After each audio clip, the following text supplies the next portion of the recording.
혹시 한 지붕 세 가족이라는 말 기억하십니까? 드라마 제목도 있었죠. 예전에는 한 울타리 안에서요 여러 세대가 살면서 살을 부대끼고 그리고 또 오손도손 또는 티격태격 그렇게 살아가는 것이 일상이었죠. 그런데 요즘은 어떻습니까? 한 지붕 안에 살아가는 가족들조차도요 각자 방에 꽉 틀어박혀 있을 때가 많아요. 예전에는요 거실에 나와서 가족이 함께 텔레비전도 보고 뉴스도 보고 드라마도 함께 보던 때가 있었죠. 그러나 요즘에는요 절대 그렇지 않습니다. 각자의 방에서 각자 스마트폰 보면서 그렇게 여가 생활을 지낼 때가 있어요. 그러니까 물리적으로는 가까워졌지만 심리적으로는 굉장히 떨어져 있는 심리적 분단의 시대에 우리가 살고 있지요. 작년에 부목사님 한 분이 저녁 설교를 하셨는데요, 설교를 듣다가 우리 시대의 부끄러운 민낯을 보게 되었어요. 그 목사님이 사시는 아파트는 교회를 기준으로 약간 이제 신축이라고 하죠. 신축 아파트 단지였어요. 그런데 그곳 초등학생들 사이에 이런 대화가 오간다고 하죠. 너 몇 동 살아? 이것은요 너의 주소가 어디냐라고 묻는 것이 아니라고 그렇게 했어요. 도대체 너의 집 평수가 몇 평이냐라는 것이었죠. 더 확장시키면 너의 집이 임대냐 아니면 자가냐 이제 이걸 묻는 거죠. 그걸로 해서 어떤 겁니까? 우리와 너희는 격이 다르다 또는 수준이 다르다는 것을 이렇게 가르잖아요. 여러분, 우리는 왜 이렇게 나누기를 좋아할까요? 심리학적으로 인간은 내 집단에 속해 있을 때 안정감을 느낀다고 합니다. 그래서 나랑 비슷한 생각, 나랑 비슷한 수준, 비슷한 배경을 가진 사람끼리는요 함께 머물러 있을 때, 함께 모일 때에 안정감을 가진다고 해요. 그렇지 않은 사람이 있으면 굉장히 불편하고 심리적으로도 불안한 것이죠. 특히 이제 오늘날 여러분 알고리즘이라고 들어보셨죠? SNS, 특별히 유튜브 이런 것을 이제 우리가 시청을 하는데요, 내가 검색을 했거나 한번 보면 본 항목 있잖아요. 그럼 다음에 뭐가 떠요? 계속 같은 내용만 뜨는 거예요. 같은 내용만. 여러분 주의하시기 바랍니다. 왜요? 이것만 계속 내가 본 것만 떠오르기 때문에요 그 외에는 다 틀린 것으로 생각한단 말이에요. 왜 다른 것이 악한 것입니까? 틀린 것 아니죠. 악한 것 아니죠. 그래서 좀 다양하게 좀 검색하시기 바랍니다. 여러분, 내 생각과 다른 사람을 틀렸다고 말하는 것은요 악하다고 하는 것은 범죄예요. 감사합니다. 우리 역사를 보면요 예로부터 우리 안에 파당 정치가 뿌리 박혀 있죠. 그래서 조선 시대도 보면 사색 당파 싸움에 의해서 얼마나 많은 사화들이 있었어요. 많은 사람이 죽어나갔잖아요. 요즘 민주주의가 다당제잖아요. 다당제는요 민주주의의 꽃이라고 해요. 굉장히 큰 장점이 있어요. 서로 다른 생각과 의견을 가진 사람들끼리 조율해서 또 서로 논의해서 하나의 접점을 찾아 나가는 거죠. 문제가 뭡니까? 상대방의 의견을 인정하려고 하지 않은 흑백 논리가 문제인 것이죠. 최근에 정치적 성향뿐만 아니라 세대 간의 벽도 굉장히 거대해졌어요. 여러분 이대남이라고 들어보셨어요? 여러분 개딸이라고 들어보셨어요? 60대 70세의 생각이 완전히 또 다르지 않습니까? 세대 간 정치적 성향 때문에 얼마나 우리가 상처를 서로 주고받는지 몰라요.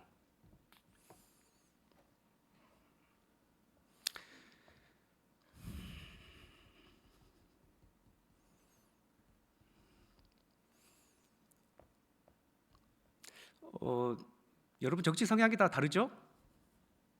달라요. 인정해 주시면 안 돼요? 굳이 교회에서까지 정치 성향 갖고 이야기할 필요가 있을까요?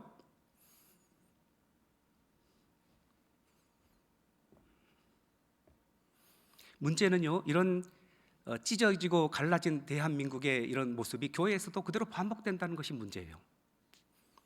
오늘 우리가 살필 고린도 교회가 바로 그랬습니다. 고린도 교회, 여러분 신앙이 없는 교회가 아니었어요. 은사가 굉장히 많은 교회였지 않습니까? 영적으로 뜨거운 교회였어요. 지금 고린도 교회를 향해서 신앙 없다고 말하지 않아요. 너 믿음을 가지라고 말하는 것 아니에요. 뭘 말하는 겁니까? 왜 그렇게 분열했느냐? 왜 찢어졌느냐? 왜 서로 헐뜯냐? 이것을 지금 지적하는 거잖아요. 오늘 본문을 통해서 우리 교회 안에 혹시 갈라진 틈이 있다면요 그걸 자꾸 이렇게 너와 나는 다르다 파당 이렇게 나누지 마시고 색깔을 가지고 이렇게 하지 마시고 주님의 은혜 안에서 서로 어떻게 하면 하나가 될까를 연구하는 우리가 되시기 바랍니다. 그래서 첫 번째로 우리는 복음의 영광 뒤에 숨겨진 고린도 교회의 아픈 현실, 찢어진 민낯을 먼저 살펴보기를 원합니다. 사도 바울은 고린도 교회를 향한 바람이 있었어요. 그것이 10절 하반절인데요. 모두가 같은 말을 하고 너희 가운데 분쟁이 없이 같은 마음과 같은 뜻으로 온전히 합하라. 같은 말을 좀 하라. 같은 마음 가지라. 같은 생각을 하라. 이것이 하나 되는 거잖아요. 그것이 사도 바울이 고린도 교회를 향한 마음이었고 교회를 향한 청사진이었어요. 그런데 실제는 어땠어요? 11절 하반절에 보니까 글로의 집 사람들로부터 충격적인 제보가 들어옵니다. 11절 하반절에 곧 너희 가운데 분쟁이 있다는 것이라. 이 분쟁으로 번역된 헬라어 원어를 보면요, 그냥 단순히 의견이 다르다는 상태가 아니었어요.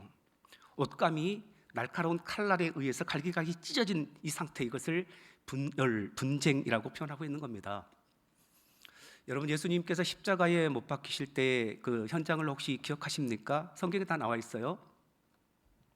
십자가에 그냥 옷 입은 채로 달리지 않았죠. 발가벗겨져서 십자가에 달리셨어요. 그랬더니 예수님을 못 박는 군인들이 예수님의 옷을, 소지품을 나누기 시작했어요. 그러다가 속옷은 통으로 짠 것이기 때문에 나누지 말자, 누가 언다 제비를 뽑아서 나눴어요. 왜 예수님의 속옷이 이렇게 칼로 나눠지지 않고 통으로 그냥 이렇게 제비 뽑아 나눠졌을까요?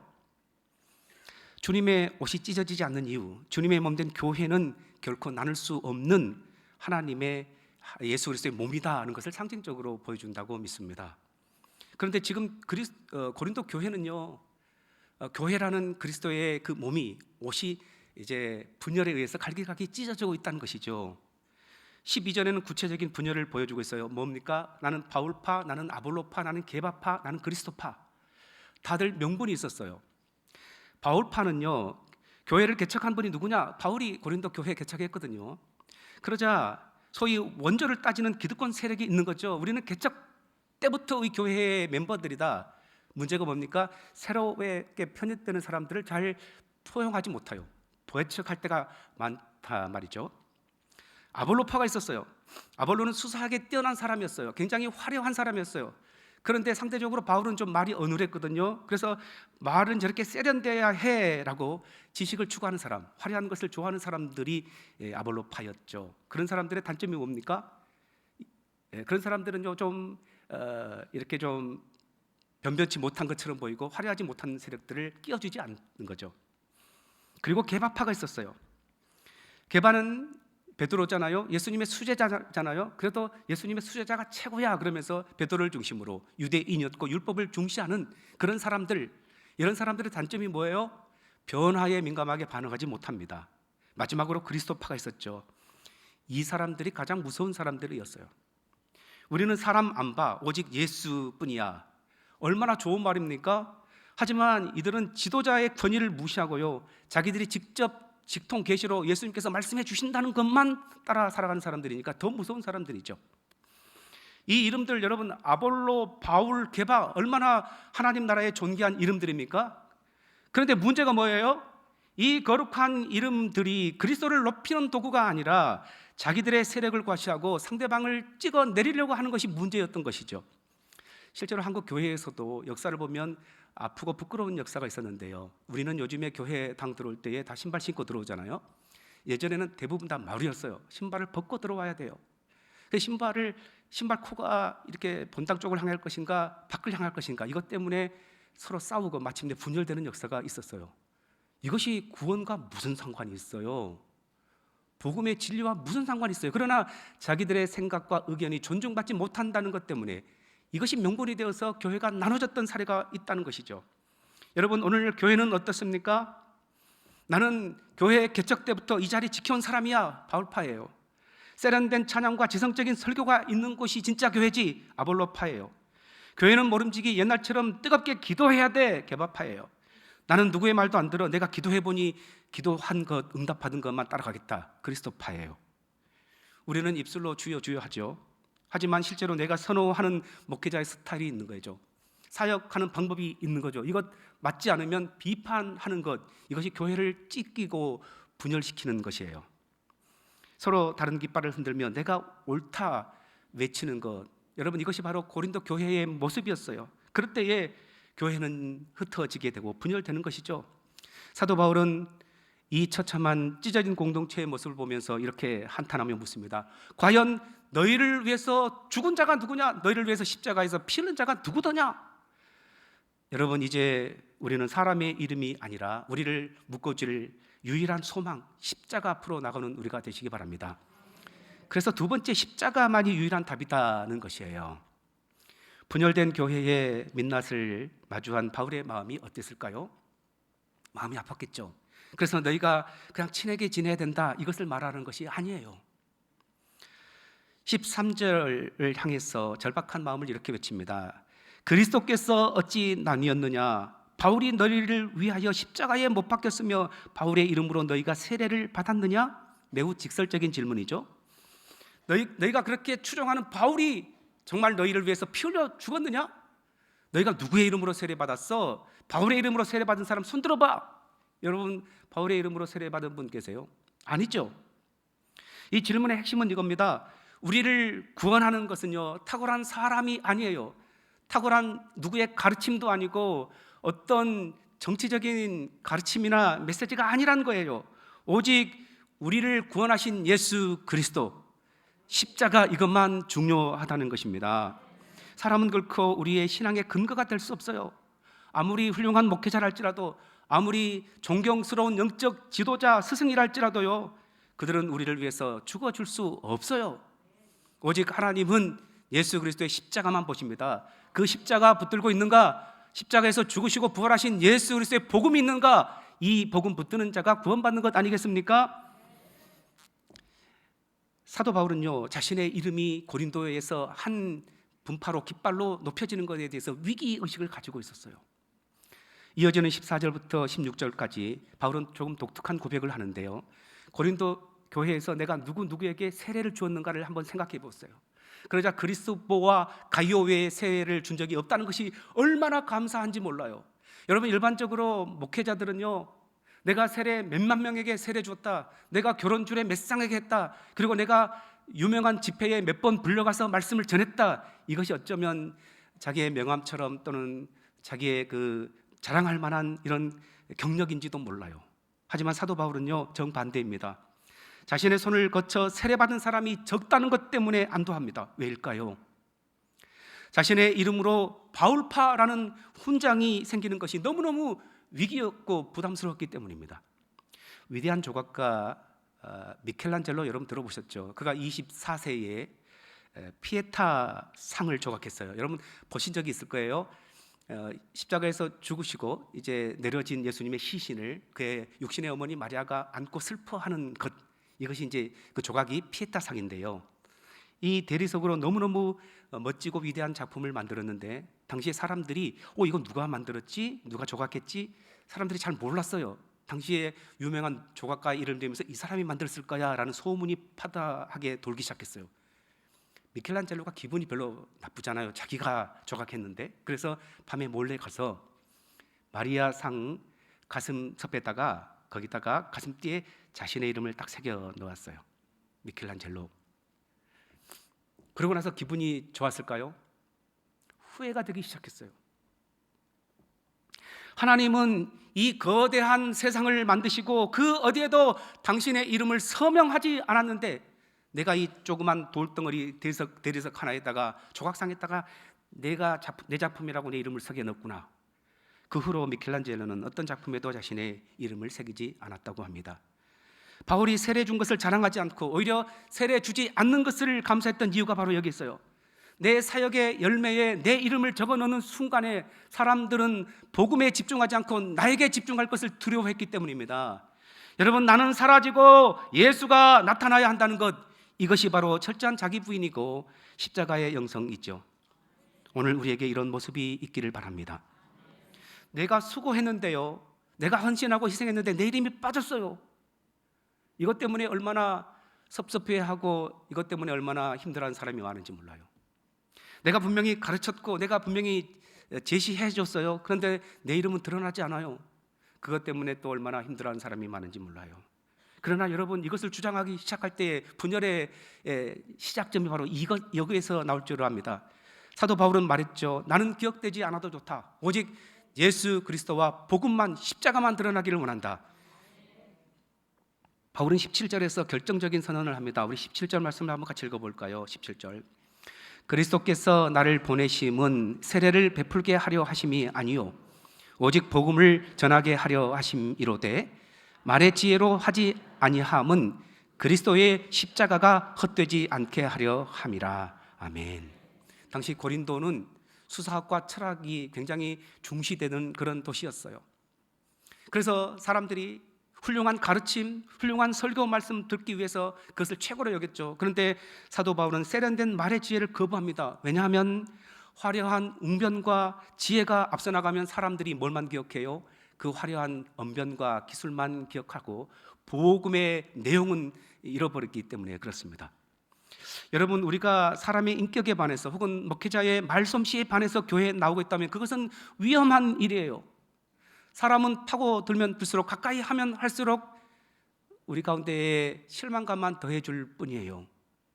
목회자의 말솜씨가 좋을 때도 있죠. 그러나 형편을 쓸 때가 얼마나 많은지 몰라요. 여러분, 그래서 우리가 뭘 붙들어야 됩니까? 십자가를 붙들어야 되고 예수님을 붙들어야 할 줄 믿습니다. 그런데 문제는 십자가가 화려하지 않다는 거예요. 십자가가 어떻습니까? 십자가는 투박해요. 십자가는 고통스럽습니다. 십자가는 수치스러운 것이에요. 그러나 그 투박한 십자가만 우리에게 영생을 주고 생명을 줄 믿습니다. 우리의 시선을 다시 조정하십시다. 저 목사님이 있어서 또는 저 권사님이 계셔서 내가 이 교회에 남아있다, 이런 생각을 버리시기 바랍니다. 오직 예수님 때문이다, 십자가의 복음 때문이다, 이것이 우리가 이곳에 남아있는 이유이기를 바랍니다. 이 사람이라는 안개를 걷어내고 나면 그 뒤에 십자가 뒤에 계시는 예수님이 보이기 시작할 것입니다. 여러분, 그래서 그 십자가 앞에 설 때 비로소 우리는 고린도 교회처럼 나는 바울에게 속했고 나는 아볼로에게 속했다, 이런 유치한 생각들이 멈출 수 있는 것이죠. 그래서 마지막으로 이 미련해 보이는 십자가가 어떻게 우리의 찢어진 틈을 메우고 공동체를 회복시키시는지 그 능력을 확인해 보겠습니다. 그래서 세 번째, 십자가로 찢어진 곳을 깁는 방법. 사도 바울은 분열이라는 중병을 앓고 있는 고린도 교회에 마지막으로 처방전을 내세운데 그것이 바로 십자가의 도지요. 18절 말씀을 한번 같이 읽어보겠습니다. 18절 말씀. 십자가의 도가 멸망하는 자들에게는 미련한 것이요 구원을 받는 우리에게는 하나님의 능력이라. 아멘. 세상이 우리에게 어떤 지혜를 가르칩니까? 내 자신의 권리를 주장하라, 세력을 모아라, 내가 옳다는 것을 증명해 보아라, 그리고 상대를 굴욕시켜버려라. 이것이 세상의 승리의 공식이죠. 그러나 십자가는 정반대의 길을 말합니다. 십자가는요, 네가 죽어야 된다, 그리고 네가 져야 된다, 그리고 때로는 할 말이 있어도, 변명거리가 있어도 때로는 침묵하라라고 가르쳐주고 있는 것이죠. 그래서 세상 사람들의 눈에 십자가는 참 보잘것없고 미련해 보여요. 여러분, 이솝부화 중에서 외나무 다리의 두 염소 이야기 아시죠? 뭐 이런 이야기입니다. 염소가 이렇게 풀을 뜯고 있는데요, 강 건너 저곳에 더 푸른 풀이 있는 것처럼 보여요. 그런데 건너가려면 외나무 다리를 건너가야 돼요.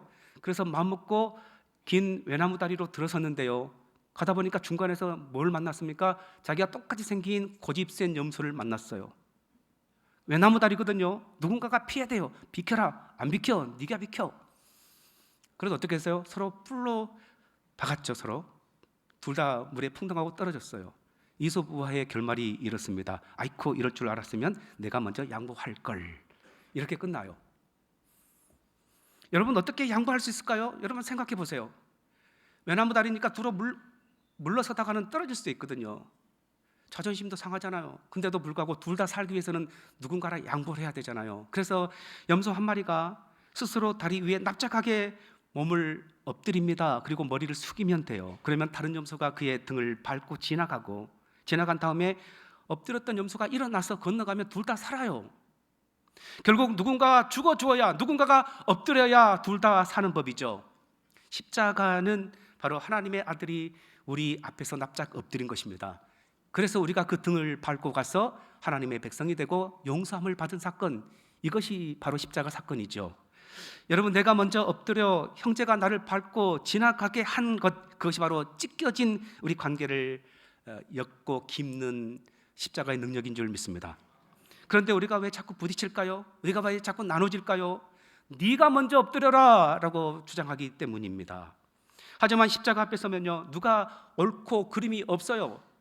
베드로도 바울도 아볼로도 십자가 앞에서는 다 용서받아야 할 죄인에 불과하지요.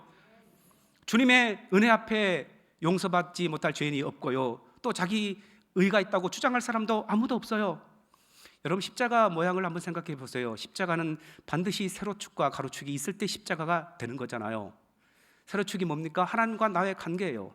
하나님 앞에 기도하고 찬양하고 예배하고 신앙적으로 가까이 나가는 것이 세로축이라면, 가로축은 뭡니까? 형제 자매끼리 공동체에서 이웃끼리 서로 화해하고 양보하고 내가 죽어지는 거잖아요. 그런데 상대방 앞에서 내 고집을 꺾지 않고 내가 꼿꼿하게 서 있고 내 주장만 한다면 십자가의 가로축을 꺾어버리는 거예요. 그것은 온전한 십자가가 아니지요. 우리가 뭘 믿습니까? 십자가, 예수님의 십자가 이것을 붙들고 있잖아요. 그런데 왜 우리는 형제 자매를 인정하려고 하지 않습니까? 왜 가로축을 꺾어버립니까? 여기 오케스트라도 있는데 제가 읽은 이야기라서 맞는지는 모르겠어요. 양해하고 들어주세요. 오케스트라에 수십 개의 다른 악기가 있는데요, 바이올린과 첼로가 서로 자기 음이 맞다고 주장하면요, 싸움만 일어난다고 하더라고요. 그래서 서로에게 소리를 맞추지 않고 대신 오직 한 가지 소리가 있는데, 관악기 중에 오보에라는 악기가 있어요. 오보에의 라 음에다가 모든 악기가 자기 줄을 맞추면 된답니다. 모든 악기가 하나의 기준점, 아까 말씀드린 것처럼 오보에의 라 음에다가 소리를 맞추면 비록 수십 개의 다른 악기일지라도 완벽한 오케스트라로 연주를 할 수 있다고 하더라고요. 여러분, 우리가 서로를 향해서 네가 고쳐야 된다, 내 음에 네가 따라야 된다 이렇게 설득하거나 고집을 피우기 시작하면 우리는 불협화음만 더 커질 겁니다. 그러나 우리 각자가 십자가라는 기준음에 내가 먼저 맞추게 되면요, 다른 사람들도 십자가를 다 맞추면 되니까 우리가 하나가 될 수 있고 우리 공동체가 하나님이 기뻐하시는 아름다운 음악을 연주할 수 있는 것이죠. 이제 말씀을 맺습니다. 우리가 서로를 설득하려고 하면 네가 틀렸잖아, 내가 맞잖아, 이렇게 서로에 대해서 단점과 약점과 실수를 꼬집기 시작하면요, 결국 다툼만 생겨요. 그럴 필요가 없어요. 내가 십자가 앞에 더 가까이 나가야 됩니다. 우리는 십자가의 꼭지점에서 마침내 만나게 될 거예요, 우리가 믿음이 있다면.